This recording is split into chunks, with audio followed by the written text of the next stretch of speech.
mapoto ndikati mudiwa auya regai ndende kumuona. Ndanzwa muridzo tsiyo ndiri seri kwechirugu ndikati inga kwadoka regai ndende kumuona. Ndokuona mudiwa mangwana kwachena regai ndiende kumba, regai ndiende kumba. Ndokuona mudiwa mangwana kwachena regai ndiende kumba, regai ndiende kumba. Ndabuda ndichiti ndovhara mombe kuti ndikuone ndikudze mudiwa pakaipa.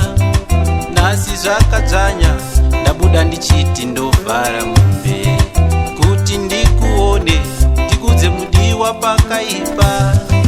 Nhasi zvakadzanya.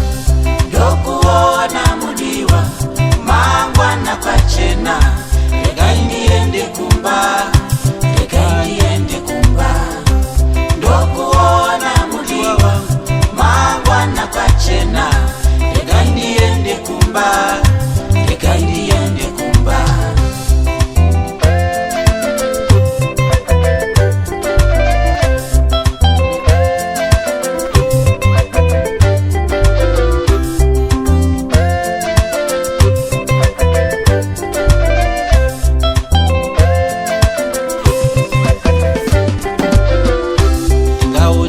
Na baba ndikarowa ndingazorowa na baba ndikadzingwa ndingaonekwa na baba ndikadzingwa.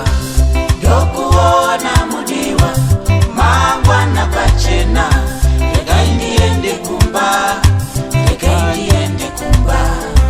Ndokuona mudiwa mangwana kwachena regai ndiende kumba, regai ndiende kumba.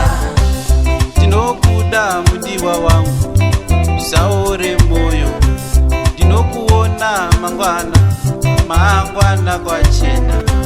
Ndinokuda mudiwa wangu usaore moyo, ndinokuona mangwana kwachena.